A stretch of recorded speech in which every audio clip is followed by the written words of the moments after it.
अमानित्वमादमित्व मानाची इच्छा करीत नाही. मान मिळत नाही म्हणून का मानाची इच्छा करीत नाही. एखादा माणूस म्हणायला लागला मी मानाची इच्छा करतो, करीत नाही, देतो कोण मान? मानाची योग्यता असूनही सुद्धा इच्छा करीत नाही. पुढे अदम्यत्व, पुष्कळ पुण्याचा साठा आणि त्याच्या ठिकाणी असतो. अनेक प्रकारचे सत्कर्म केले असतात तरीसुद्धा आपण केलेल्या पुण्याचा लोकांना पत्ता लागू देत नाही. त्याला अदम्यत्व म्हणायला. त्याच्याकरता हे चाललं आहे का? या परी किरीटी पडिलाई प्राण संकटी परी सकृत न प्रगटी नांगे बोले. प्राण जाण्याची जरी वेळ आली तरीसुद्धा मी अमकं पुण्य केलेलं आहे असं लोकांच्या निदर्शनामध्ये येऊ देत नाही. त्याच्याकरता एक दृष्टांत देऊन हा सिद्धांत सांगितला. खडाने आला पाना आणि पळवे जेवी अर्जुना का लपवे पणांगणा पुढील पण. खडाने आला पाना, गाय दशी आणखी तिचा वासूर सोडून जर दूध काढण्याची क्रिया करीत असेल तर ती पाना चोरून घेते बघा. बरं का? माणूस पुष्कळ प्रयत्न करतो तरी ते पाना सोडत नाही. आणि वासराला पाहिल्याबरोबर पाना सोडल्याशिवाय राहत नाही. ईश्वरी दिला आहे. एक एक एक एक दृष्टांत म्हणून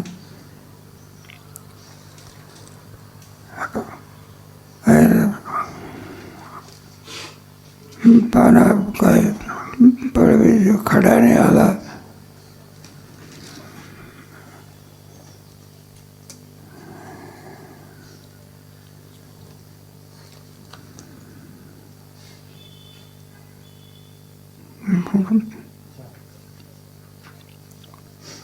कालपे पणांगणा वडील पाण्याचे. पणांगणाच्या पेक्षा असते 60 वर्षाची. किती वर्षाची? लोकांना दाखवते 25 वर्षाची. त्याला त्या बेस्टेचं उदाहरण दिलेलं आहे. आडण्या आतुडे आडवी आणि मग आडण्याला जेवी आडवी. आडणे आतडे आडवी आणि आडण्याला जेवी आडवी. एखादा मनुष्य आहे, श्रीमंत मनुष्य, हातात मोदे आहे, गळ्यामध्ये लॉकेट आहे, सोन्याचं सगळं काही आहे. निघाला आपला कुठून चाकणवरून आळंदीला येण्याकरता. तर चोर लोक बरोबर पाहतात. म्हणलं याचा फायदा आपण आता घेतला पाहिजे. नसलेली मैत्री लावतो. कोणती? मध्ये लावतो. त्याला गुटखा खायला देतो, हा खातो, त्यालाही देतो.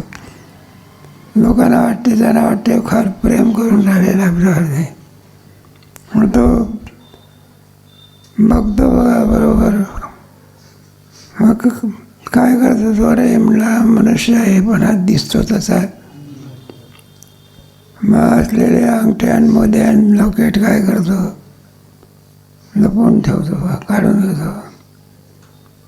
मग त्याला पत्ता लागू देत. आणि मग बरोबर चाकांच्या घाटाला म्हणजे तो मनुष्य त्याला वाटत असते याच्याजवळच्या जवळ बराचसा सोन्याचा माल आहे. तो इकडे पहा तिकडे पहा पण तो दिसू देत नाही. ज्याप्रमाणे आणखी जो धनवान मनुष्य आपला सोनं लपून ठेवतो त्याप्रमाणे आज ज्ञानी पुरुष आपण केलेलं पुण्य काय करतो? लोकांना लागू देत नाही. या घाटांच्या चौकामध्ये सोयी झाली होती बघा. आता पुष्कळ बरं आहे तिथे. तो घाट 6च्या पुढे रस्ता बंद असायचा. एक बसच लुटली होती.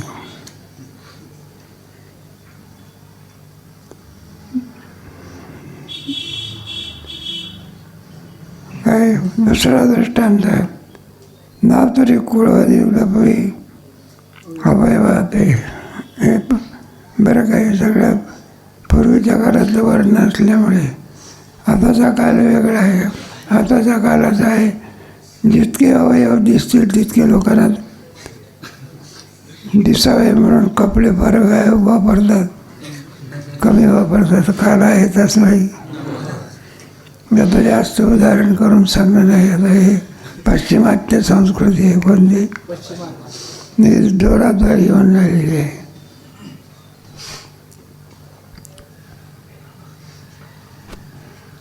कुळवत ओला पोईत त्याप्रमाणे आणखी पांघरवी पेरिले तसे झाकेनी बळे दान पुण्य.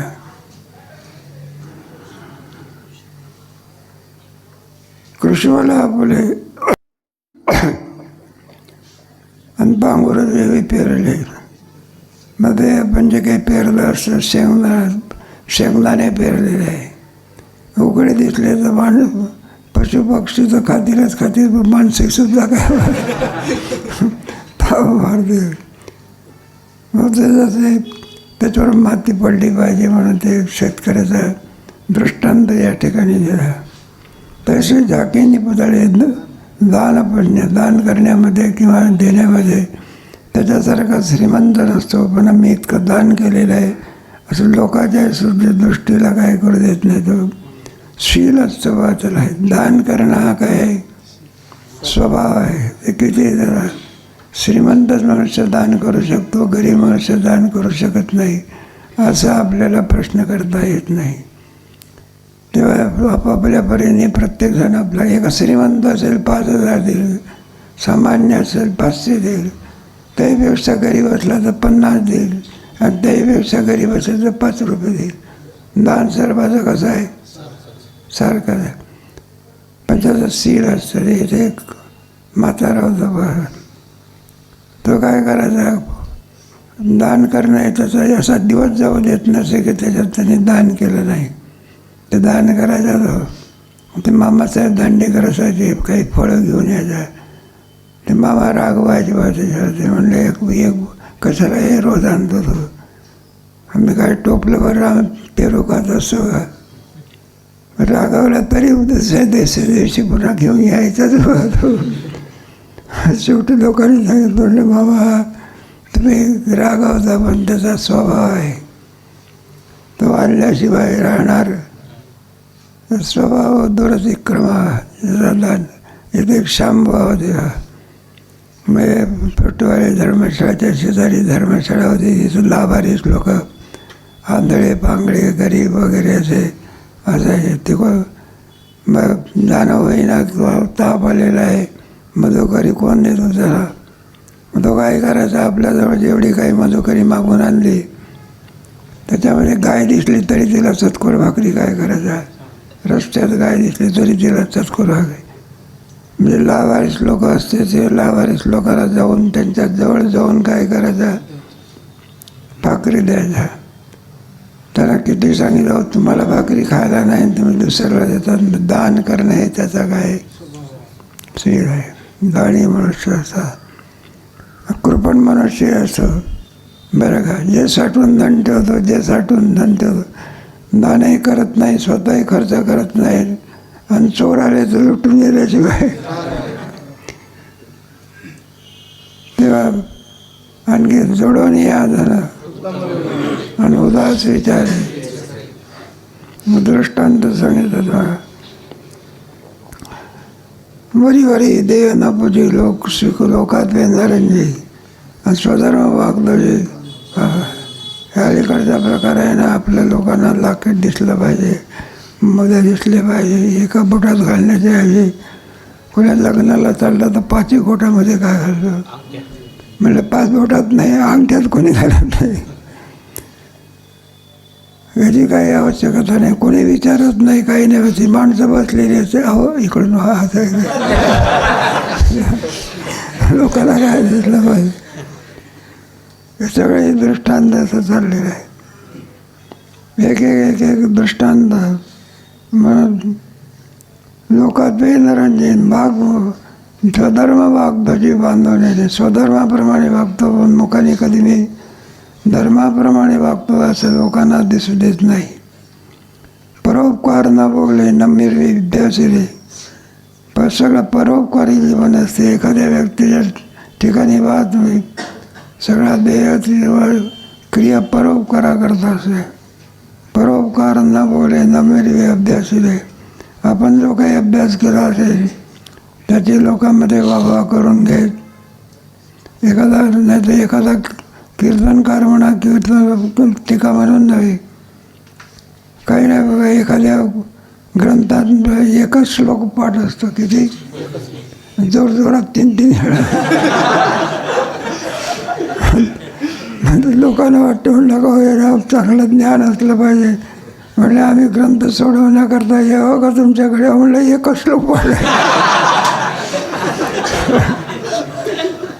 अंदाज कुजवडी शेतीसाठी हे शिकवण्याची कलाच आहे.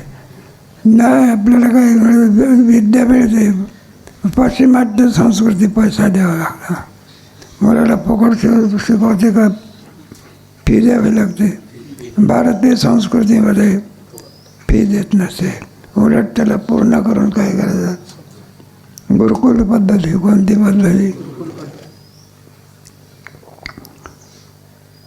जसं की भोगाकडे, शरीर भोगाकडे पाहता कृपण आवडे आणि एरवी धर्माविषयी गाडे भाऊ आहे. शरीराकडे पाहिलं तर असं वाटते की हा मनुष्य अति गरीब असला पाहिजे, याला काही पाहिजे तसं खायला मिळत नसावं. पण धर्म करण्याच्या बाबतीमध्ये थोडे बहुत न म्हणे, तो कोणत्याही प्रकारे त्याचा थोडे बहुत. घरी दिसे साखर देवीची आहे ती रोड, परिधानी जया फोड सुरसुरे. घरामध्ये पाहता श्रीमंती नसते, देहाची आहे ती रोड. देहाच्या ठिकाणी पाहिलं तर रोड का दिसतो? परिधानी जया फोड सुरसुरे. दान करण्याच्या बाबतीमध्ये कल्पतरू मागे पडतो. सुरतरू म्हणजे कल्पतरू. परिधानी जया फोड सुरतरूसी. दान देण्याच्या बाबतीमध्ये ते तुकोबराची गोष्ट सांगतात ना, त्याला शेत राखण्याकरता ठेवलेलं होता. म्हणजे महाराजाचं शेत राखायचा, भजन करता. मग ते शेत राखायचं. म्हटलं बरं आहे की म्हणजे पशु पक्षी यायचे बसायचे, राखायचं ना शेत. मग ते सगळे दाणे काय करायचे, कणसाचे काढून थवेचे थवे यायचे पक्ष्याचे. मग एवढ्यावर काम नाही, राखायचं ना. मग पक्षालाही राखलं पाहिजे म्हणून कणसा म्हटले दाणे तुकोबर आहे खाऊ दे. तसं ते एवढ्यावर नाही, तर त्यांना पुढे दाणे खाल्ल्यानंतर पाणी पाहिजे असे येळणे लावायचे पाहिजे. पक्षी म्हणायचे एक बाबा असा आहे तो काही हाकलत नाही, काही नाही, काही नाही. सगळे चला म्हणतात, त्याच्यात सगळा पक्षाचा गोतावळा कुठे यायचा. आणि पुढे ज्या मालकाचा शेत होतं त्यांनी पाहिलं, म्हणलं तर सगळे पक्षी खातात, हा बाबा हाकलातच नाही. मग ते सगळं अंगलाटी आलं कोणाच्या. मग त्यांनी ज्याने तुकोबराला ठरवलं होतं ना शेत राखण्याकरता, ते म्हणलं हे पहा 20 मन ज्वारी होणार होती. किती? माझ्या शेतामध्ये ती भरून द्यावी लागेल. मग काय करतात, त्याची मळणी केली. म्हणलं तर मळणी केल्यानंतर कणसाची 30 मन निघाले. किती ज्वारी निघाली? मग याला सांगितलं, म्हणलं तुमची किती ज्वारी होती? 20 मन. म्हटलं 20 मन देऊ का? 30 आहे.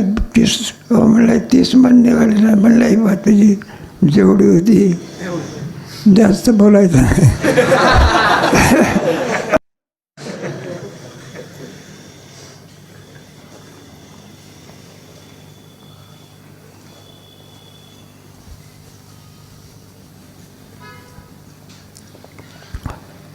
मग ते 20 मन. बाकीची ज्वारी कोणाची? तुझी 20 मन होती ना, मग 10 मन कोणाची? पण म्हणाला 20 मनातून सुद्धा 2 मन दिले पाहिजे. म्हणजे कशा करता? राखून मग पुन्हा किती दिले? तो घरा जरा. मग 10 आणि 2 12. मग तो गोबराने काय केलं? त्याची 12 मन ज्वारी होती ना, ती लोक उपकारा करतात. फक्त आपला हक्क किती आहे? 2 नाही का? नाही झाला पाहिजे होत्या. 10 मन ज्वारी याला मिळाली ना, 10 आणि 2. मग आपल्याला राखण्याच्या करता किती दिली होती? 2 मन. मग आपला हक्क किती? तिला सांगितलं की परोपकार करा. बरं म्हणलं आता आपण काय करत, 2 मन ज्वारी दिलेली आहे, त्या 2 मनातून 1 मन लोकांकरता देऊन टाकले. तुकोबाराला किती मिळाली? 1 मन.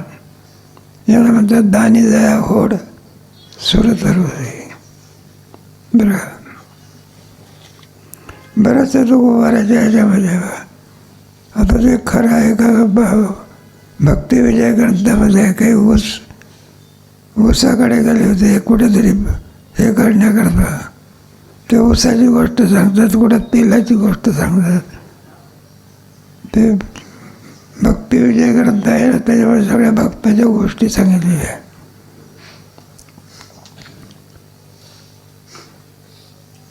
कृपणा आवडे परी धर्माविषयी थोडे बघू न मरे, घरी दिसे सागर घ्यायची आहे ती रोड परिधानी दया होड सुरधरे, स्वदा किंबहुना सुधर्मी थोर अवसर उदार, आत्मचर्चे चतुर यावी वेळा, स्वधर्म करण्याप्रमाणे कोणत्याही क्रियेमध्ये धर्म दिसत असतो. यज्ञदा आचरते श्रेष्ठ सयत प्रमाणम कृते लोकस्तदर. पुन्हा आत्मचर्चे चतुर एरवी वेळा. बरं का, गप्पा मारण्यामध्ये चतुर असतो का? तत्त्वज्ञान सांगण्यामध्ये एखादा विचारलं म्हणलं का तुम्ही लग्नात सुद्धा आणखीच गोष्टी करतो, काही तत्त्वज्ञान सांगत जागे. तर म्हणलं तत्त्वज्ञान सांगायचं तर आमच्या बापाने आम्हाला तत्त्वज्ञान शिकवलं, त्या गोष्टी शिकवल्या. ते परंपरे आहे. तत्त्वज्ञान मनुष्यत्व मनुष्यत्व महापुरुष संशय, त्याला तत्त्वज्ञान म्हणतात. तुमच्या गीतेमध्ये नाही का सर्वच आहे, कर्म आहे, उपासना आहे, आणि पुन्हा काय आहे तत्व किं तद्ब्रह्म किंवा अध्यात्म किंवा पंचदशीमध्ये सुद्धा काय सगळं तत्त्वज्ञान असतं. तमेव विदित्वा तत्त्वमर्थमेति नान्य पंथा विज्ञते यानं आहे. मोठं संकट जर कोणतं असेल ते मरणाचं संकट असतं. त्या मरण संकटाची भीती घालवण्याकरता तत्त्वज्ञान आहे. ते राजा परीक्षेचे आहे ना, 7 दिवसांनी काय होणार होतं. आता कोणतं संकट आलं, बरे सामान्य आहे का, याच्यात कोणी वाचू शकतो का? मग त्या संकटातून वाचवलं कोणी? शुकाचार्य आहे. वाचवलं म्हणजे देह अमर केला का? मग देह काय झाला? साप चावला ना. मग अमर कसं झाला? देहाने अमर होत असतो का बोधाने? मग बोध कोणाकडे मिळतं? बोध दिला. मग तर मनुष्य काय देहाने अमर झालेले आहे का ते? मग कशाने अमर झालेले? आत्मस्वरूपात झालेले. मग संत काय का देह अमर करीत नाही. मुक्त झाला तसा देह अमर होत असतो का? आज ना उद्या, उद्या ना परवा किंवा ना तरी निर्भय होत असतो. देहबुद्धी जाते, ब्रह्मबुद्धी काय होते? ईशा ब्रह्मे स्थिती स्थितप्रज्ञस्य का. केळीचे दैवाडे अरू पोकळ आवळे, परी फळवून गाडे रसाळ जायचे. केळीचे दैवाडे, केळी असते ना, तिथं नाही का नवीन संस्थेमध्ये केळी आहे ना, बोकुलं करून पाहिले तर सगळी पोकळ दिसते. आणि वेळ आली म्हणजे एवढा मोठा आणखी घडच्या घड टाकते बघा. त्याप्रमाणे मेघाचे अंग सील दिसे वाऱ्याने जाईल. आकाशामध्ये येणारे मेघ असते असे फाकलेले दिसतात. आणि एकदा वर्षाव केला म्हणजे कोरडी इंद्रायणी ज्ञानेश्वर महाराजांच्या दर्शनाला इतका पाऊस पडत होतो. त्याप्रमाणे दृष्टांत तैसा पूर्णपणे पाहता धनी आईनी एरवी तरीवानी तो चिठावा. असा पूर्ण ओम पूर्णमद पूर्णमिदम पूर्णात पूर्णमुदच्यते पूर्णस्य पूर्णमादाय. नाही का, पौर्णिमेच्या दिवशी चंद्रमा कसा होतो, पूर्ण होत असतो इतर दिवशी. आहे कधी वरची डिग्री एखादी प्राप्त झाली म्हणजे एखादा डॉक्टरकीची पदवी आहे, MBBS, सर्वात मोठी पदवी म्हणजे FRC आहे. पुढे शिक्षण काय झालं, संपलं. शिकतच राहायचं असते काय जन्मभरपर्यंत. मग त्याची वरची बॅरिस्टर झाला म्हणजे वकिलापेक्षा मोठी डिग्री आहे. मग बॅरिस्टर झाला की शिक्षणाची क्रिया काय पडते. ज्ञानेश्वरी पाठ झाली म्हणजे पाठ करण्याची क्रिया काय झाली. एरवी तरी वाणी तोची असो या चिन्हाचा नटनाट याचा आणि जाणतो याच्या हाता चालले. हे असो या चिन्हाचा नटनाच म्हणजे उत्कर्ष ज्याच्या ठिकाणी दिसून येतो. निश्चित असं समजावं याच्या ठिकाणी विना ज्ञान असल्याशिवाय एवढ्या चांगल्या क्रिया होऊ शकत. ते एक पोरगा एका ग्रस्ताला घेऊन आला. म्हणले बाबा यांना माळ द्या. ज्याला माळ द्यायची आहे तो होता 50 वर्षाचा आणि ज्या माळ द्या म्हणून सांगणार होता तो 14-15 वर्षाचा. मला हे नवल वाटलं. म्हटलं नाव माळ वेळ दिली. तर म्हणले बाबा दिली का माळ. म्हटलं दिली बाबा माळ. तर म्हणजे आमच्या सांगायचं ना बिडी पिणं काय करा, गुटखा खाणं काय करा, सांगा की मला. मी म्हटलं तुझा कोण आहे. तर म्हणजे माझे वडील आहे. कोण आहे. पोरगा बापाला शहाणपण होतो. मी म्हटलं इतके सद्गुण याला आले, इतके सुंदर सद्गुण याच्या ठिकाणी. त्याला विचारलं मग इतके सुंदर सद्गुण तुझ्या ठिकाणी कुठून आले. 2 महिने आळंद दिला.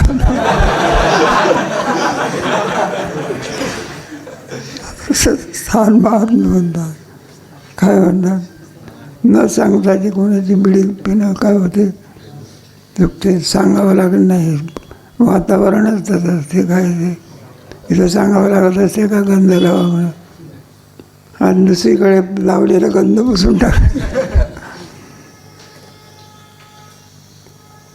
मग असे चिन्ह त्याच्या ठिकाणी राहा. आता का धम्म पण म्हणतले जाण. आता एक खून कशाची, अहिंसेची. म्हणून काही हिंसा नावाचं तत्व आहे. अमानित्वम अदम्यत्वम अहिंसा आचार्योपासनं शब्दं संयम. एक अहिंसा नावाचा अलीकडे अहिंसे कमी व्हायला लागलेली आहे. निरपराध प्राणीसुद्धा काय होतात, कापले जातात. हे बघा, हे मांस खाणारे लोक काय, मांस काय कुठे झाडाला लागत असते का. मग काय करायचं, प्राणी काय करायचे, मारायचे. आणि जिवंतपणे मांस चढच खातो येते, मारून खायचे. कुठली आली अहिंसेचा कितीतरी टन मांस जाते असं सांगतात आपल्याला माहिती. तरी पण बरं झालं, गाईला वाचवण्याकरता गोरक्षण तयार करून मोठे गोरक्षणाचा कायदा सरकारने काढला. त्याच्यामुळे नाही तर पुरुषापूर्वी गोवध बंदी होती का, गोवध चालू होता. आता गोवध बंदी काय झाली, हे झाली ना. आता सरकारने गोवध बंदी केली ना. आपल्याकडे आपल्या इथल्यापेक्षाही आपल्या महाराष्ट्रापेक्षाही सुद्धा उत्तर भारतामध्ये गाई भरपूर असतात. गोरक्षण प्रत्येक आश्रमात काय असते. आपण राजेंद्रदासजीकडे जातो, किती गाई आहे, किती गाई आहे. 50,000. हां, 50,000. 50,000 गाई आहे. नाव ऐकूनच माणसाला घाबर. बरोबर आहे. गाय म्हणजे काय, गाय म्हणजे एक पृथ्वीचं प्रतीक आहे. कशाचं पृथ्वी काय करते आपल्याला, गाई म्हणजे नाही का, जर भूमाता असं म्हणतात. एक दाणा पेरला तर एवढं काय देतात, कणीस देतात. गाय काय करते, गवत खाते ना, अमृतासारखं काय देते, दूध देते. एक गिरस्त होता बघा, आम्ही त्याच्या 85 वर्षाच्या वयाचा होता. तो म्हटलं मला अन्न माहितीच नाही, काय माहिती नाही. मग तुम्ही जगता कसे गाईच्या दुधाकडे? त्याला पूर्ण अन्न असं म्हणतात, दुसरं खाण्याची काय नाही. मग दुधामध्ये सगळे विटॅमिन्स मिळालेले आहे. पवित्र पाहे दूध काय करत आणि दूध कोणापासून गवतापासून निघते का? मग दुधाचे पदार्थ असतात सगळे पवित्र. तिचं गोमूत्रही पवित्र, शेणही पवित्र, तिचं दूधही पवित्र, दुधापासून होणारे पदार्थ सुद्धा काय पवित्र असतात. आणि अशी गाय तिचं गोरक्षण, गायला 33 कोटी देवता आहे म्हणतात गायीच्या वर्णनामध्ये. म्हणजे तिला गोमाता असं म्हणतात. कोणती? आता हे यांत्रिकी युग निघालं. पूर्वीच्या काळामध्ये सगळी शेती वेती कोणाच्याकडून केली जात होती? बैलाकडून. आता यांत्रिक निघाला. नव्हे आपलं दृष्टांत झालेलं आहे. म्हणून अहिंसा तत्व आहे, त्याचं वर्णन करणार आहे ते. हे आहे ना, नमस्ते.